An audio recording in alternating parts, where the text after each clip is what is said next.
Halo semua, kembali lagi bersama Your Study Partner, Let's Study. Pada kali ini, kita akan membahas paket soal Kimia 4 untuk persiapan ujian mandiri 2024.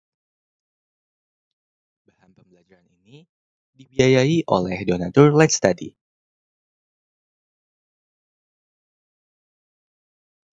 Hai StudyMates, namaku Rifki Kamil. Aku merupakan mahasiswa Fisika Institut Pertanian Bogor, Angkatan 2022. Berikut merupakan beberapa pengalaman dan penghargaan yang pernah kuraih. Antara lain adalah menjadi pengajar kimia, sains, dan teknologi untuk persiapan ujian dan meraih rata-rata skor UTBK 677. Yuk, kita belajar bareng. Oke, nomor pertama, suatu sampel yang beratnya 1,085 gram terdiri dari seng dan tembaga. Sampel direaksikan dengan larutan HCl hingga seng habis bereaksi. Jika gas H2 dihasilkan sebanyak 22,4 cm3, berapa persen massa tembaga dalam sampel?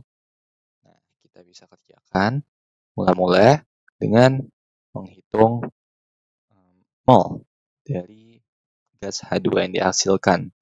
Jika reaksinya itu seperti ini, Zn ditambah HCl menjadi ZnCl ditambah H2. Untuk menyetarakan reaksinya, kita butuh 2H juga di sebelah kiri dan 2Cl di sebelah kanan. Nah, reaksi tersebut juga sama dialami oleh tembaga. Cu ditambah 2HCl menjadi CuCl2 ditambah H2. Dengan H2, molnya merupakan volume dari H2, yaitu 22,4 dibagi, oh ya ini kita konversi dulu, 22,4 menjadi 0,224 dan 22,4, maka hasilnya 0,01 mol. Nah, 0,01 mol ini sebanding dengan mol yang ada di Cu maupun Zn. Karena koefisien H2 dan koefisien Cu maupun koefisien Zn sama. Lalu, massa dari Zn plus massa dari Cu itu 1,085 gram. Kita bisa misalkan massa dari Cu ialah X. Maka massa Zn ini massa Zn sama dengan 1,085 dikurang X dalam gram. Nah, karena diketahui di dalam soal bahwa ARZN sama dengan 65,38. Oke, setelah diketahui massanya, kita bisa mencari mol. Kita bisa mencari X-nya. Oke, kita bisa mencari X dengan rumus mol dari Zn, yaitu 0,01 sama dengan gramnya 1,085 dikurang X per AR-nya. AR-nya 65,38. Nah, maka X sama dengan ini pindah ruas dan dikalikan ke sana. Lalu ini diam di tempat, ini bisa pindah ruas. X sama dengan 1,085 dikurang 0,6538.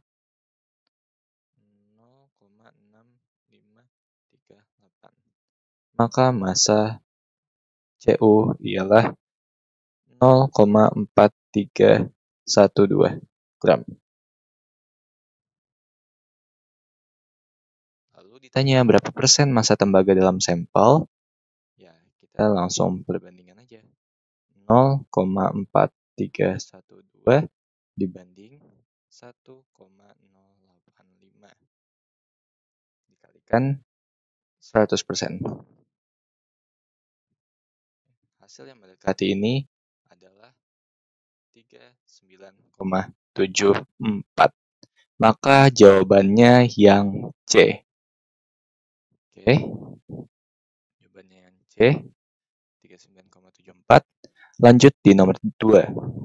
Nah, penerapan hukum termodinamika 1 pada termokimia. Salah satunya dapat dilihat saat terjadi perubahan es. Jika 1 mol es melebur pada suhu 0 derajat Celcius dan tekanan 1 atmosfer menyerap panas sebesar 6,025 kJ, volume molar es 0,0196 dan volume molar air 0,018.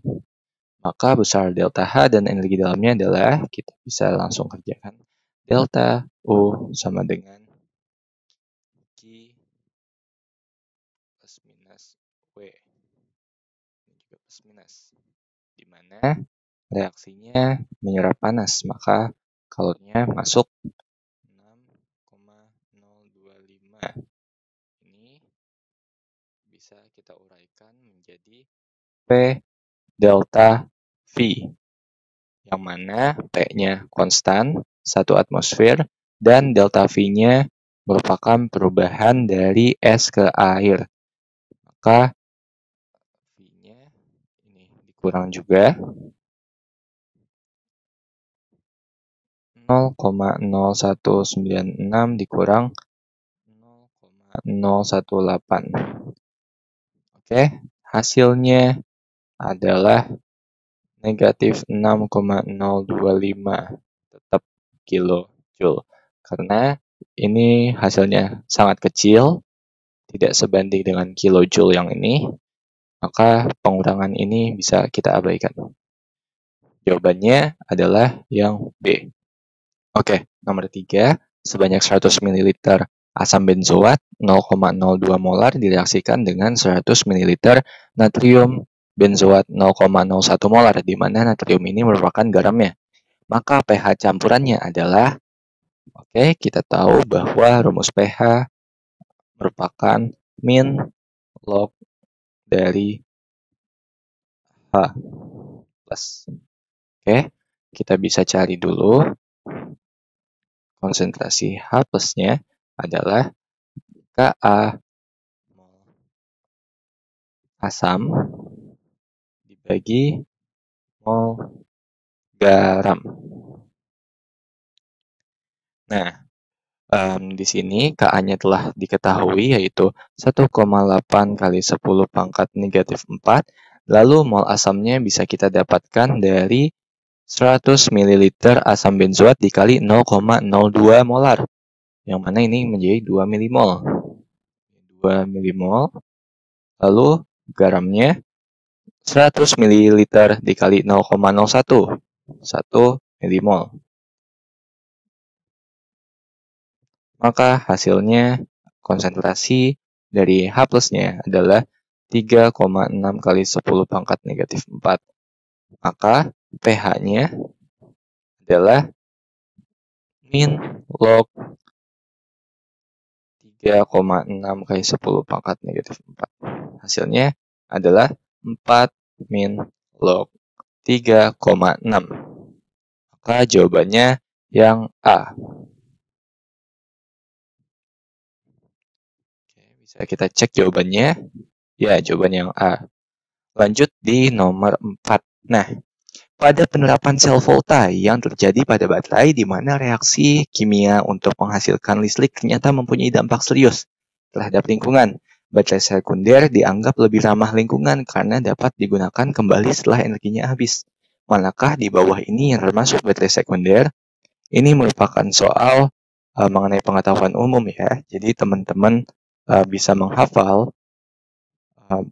tipe-tipe baterai, mana yang primer, mana yang sekunder. Yang sekunder itu termasuk baterai yang bisa dicas. Contoh salah satu baterai yang bisa dicas adalah baterai yang ada di HP teman-teman. Nah, biasanya baterai HP menggunakan baterai lithium ion. Nah, ini contoh dari baterai lithium ion yang bisa dicas. Lalu gambar kedua merupakan baterai lithium. Ini baterai lithium yang biasa, yang biasanya teman-teman gunakan di jam atau jam kecil atau barang-barang elektronik sejenisnya. Lalu baterai sekunder yang kedua di opsi ini adalah baterai nikel metal hibrida. Ini bisa teman-teman lihat sendiri. Dia bisa dicas dan bisa diisi ulang baterainya. Lalu gambar ini merupakan baterai zinc karbon. Yang mana ini banyak banget ya di minimarket maupun supermarket terdekat. Jadi baterai yang primer itu ada baterai lithium sama baterai zinc karbon. Sementara di opsi ini baterai lithium ion dan baterai nikel metal hibrida merupakan baterai sekunder. Maka jawabannya adalah yang B, 1 dan 3. Oke, jika pada saat kesetimbangan N2 ditambah 3H2 menjadi NH3 pada suhu 25 derajat, tekanan parsial masing-masing 1 dan 10.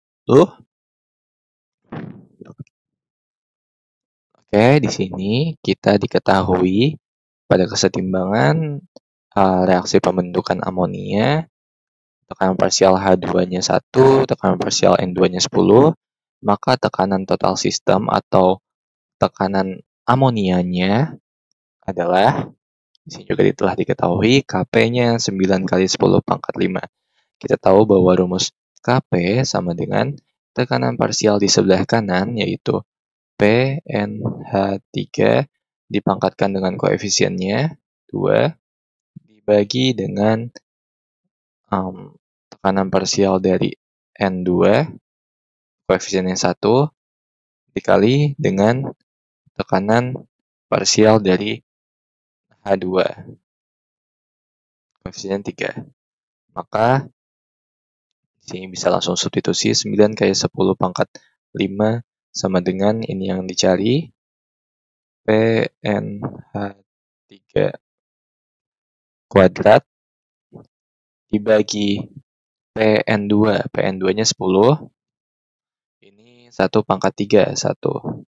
Maka hasilnya adalah PNH3 dikuadratkan sama dengan 9 kali 10 pangkat 6, atau PNH3-nya itu diakarkan 3000 ya. Nah, sekarang tekanan total sistem, berarti keseluruhannya. Yang mana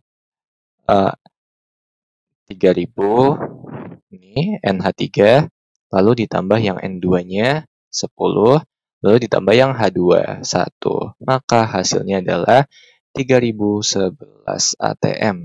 Jawabannya yang C. Oke, kita cek jawabannya, benar jawabannya yang C.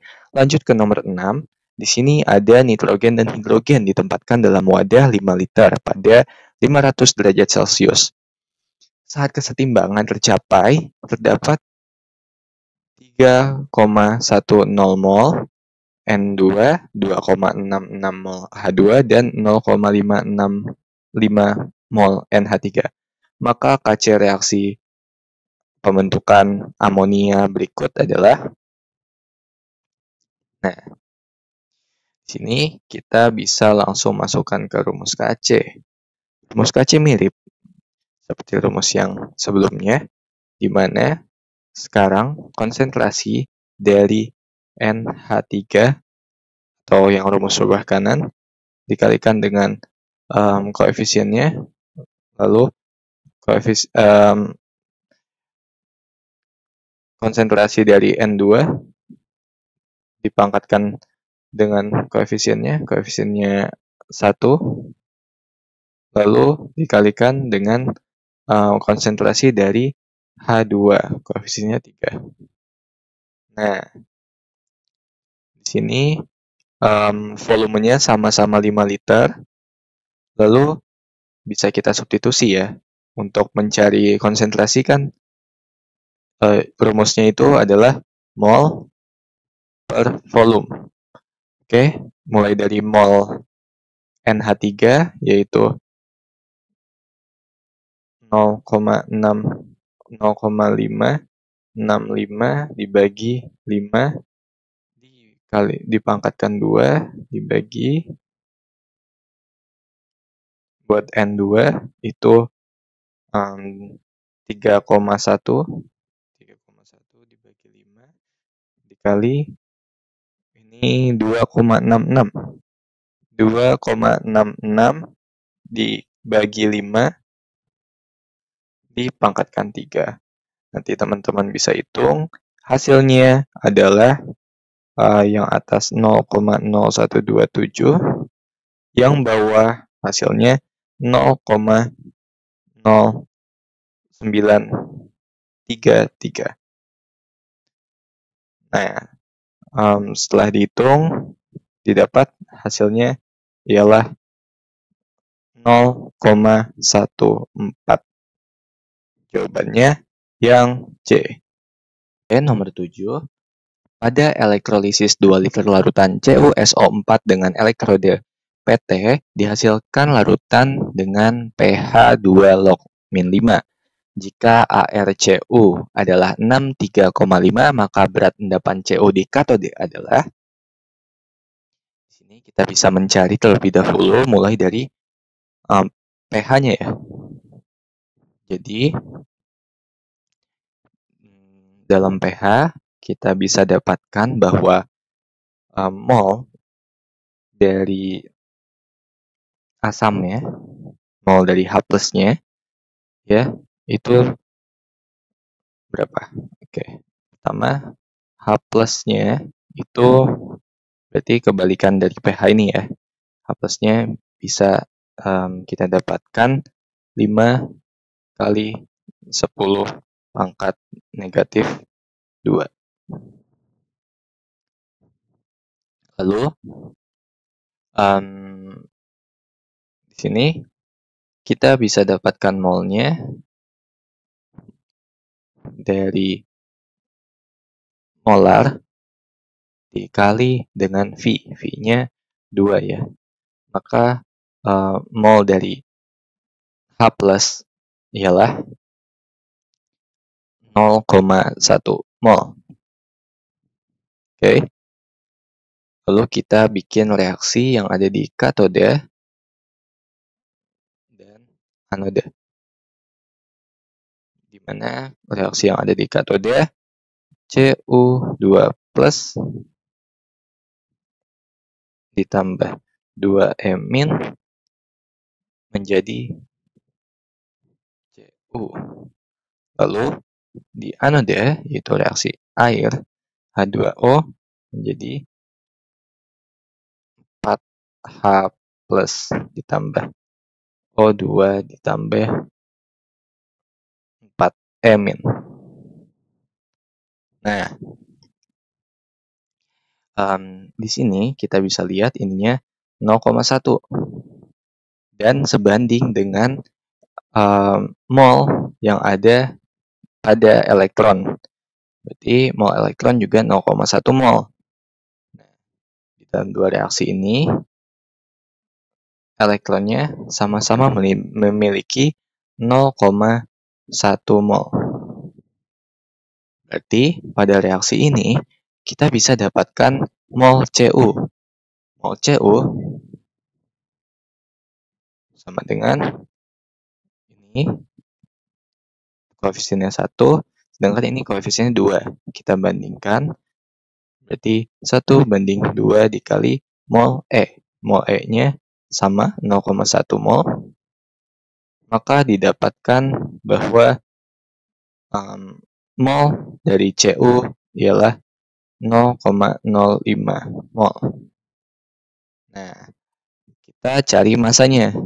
Massa Cu merupakan perkalian antara mol dan AR. Tinggal kita kali 0,05 dikali 63,5. Yang mana hasilnya ialah 3,175 gram. Jawabannya yang B. Konfigurasi elektron ion X2- yang memiliki bilangan massa 45 dan 24 neutron adalah. Oke, kita tahu bahwa bilangan massa adalah proton ya, yang di bawah kiri sini. Sedangkan untuk mencari konfigurasi elektronnya ini kita butuh kita butuh nomor atomnya. Untuk mendapatkan nomor atomnya yang di sebelah kiri atas ini bisa didapatkan dari proton dikurang neutron, di mana neutronnya 24 dan protonnya 45. Maka X-nya merupakan 21 dan 45. 21 ini kita akan konversikan menjadi konfigurasi elektron, di mana 1s2, 2s2, 2p6, 3s2, 3p6, 4s2, dan 3d1. Oke, ini merupakan konfigurasi elektron X. Sedangkan konfigurasi ion X2- adalah dia melepaskan dua elektron dari kulit terluar. Jadi kulit terluar di sini adalah yang 3D ini. Akan tetapi agar konfigurasi elektronnya seimbang, dia harus mengeluarkan yang 4 terlebih dahulu, yang 4s2. Kebetulan elektron yang dimiliki juga 2 pas. Maka konfigurasi ion X2- menjadi 1s2, 2s2, 2p6, 3s2, 3p6, 4s0, 3d1. Ya, jawabannya yang C ya teman-teman. Soal nomor 9, larutan NaCl memiliki titik beku yang lebih rendah dibandingkan dengan titik beku air murni. Akibat yang ditimbulkan dengan adanya partikel NaCl dalam air adalah, ya, jadi teman-teman harus menyadari bahwa larutan itu menurunkan titik beku, menaikkan titik didih, dan juga menurunkan tekanan uap. Nah, kenapa bisa gitu? Bisa kita lihat dari ilustrasi berikut, di mana ada perbandingan antara pelarut murni dan juga larutan. Nah, bisa dilihat kan bahwa semakin banyak partikel terlarut, interaksi antar molekul air itu akan melemah. Kenapa? Karena space dalam larutan ini udah tercampur, bukan cuma antar molekul air doang. Nah, itu lalu bisa dilihat juga tekanan uap jenuh partikel terlarutnya itu jadi kecil. Maka nomor 1 salah dan nomor 2 benar. Ketika nomor 1 salah dan nomor 2 benar, maka otomatis jawabannya adalah yang C. Oke. Nomor 10, energi ionisasi pertama magnesium lebih besar daripada energi ionisasi pertama dari aluminium. Sebab elektron terakhir pada magnesium lebih stabil daripada elektron terluar dari aluminium. Oke, untuk mempermudahnya, aku sarankan teman-teman untuk menghafal ini ya, bahwa Semakin ke kanan dan semakin ke atas, energi ionisasi akan meningkat. Lalu, kita tahu juga bahwa nomor massa dari magnesium itu 12. Sini Mg itu 12, sedangkan aluminium itu 13. Di mana posisinya Al lebih kanan daripada Mg. Seharusnya Al memiliki energi ionisasi yang lebih besar berdasarkan rangkuman berikut. Akan tetapi, jika kita jabarkan ke konfigurasi elektronnya, 1s2, 2s2, 2p6, dan 3s2, lalu yang Al 1s2, 2s2, 2p6, 3s2, dan 3p1. Nah, di sini terlihat konfigurasi elektron dari magnesium lebih stabil daripada elektron keluar dari aluminium. Maka dari itu, energi ionisasi magnesium akan lebih besar daripada energi ionisasi aluminium. Maka jawaban untuk soal nomor ini adalah A, yaitu pernyataan benar, jawaban benar, dan keduanya menunjukkan hubungan sebab dan akibat. Sekian video pembelajarannya. Terima kasih kepada donatur Let's Study yang sudah membiayai dalam produksi materi ini. StudyMaths bisa mereview kembali bahan pembelajaran textbooks, PPT, dan latihan soal pada link di description box. Let's Study juga menyediakan playlist YouTube khusus bahan pembelajaran. Jangan lupa dicek ya StudyMaths. Yuk kita ikut mendukung Let's Study menjadi platform pendidikan nomor 1 di Indonesia. Nah, StudyMaths juga bisa mensupport Let's Study dengan berdonasi seikhlasnya.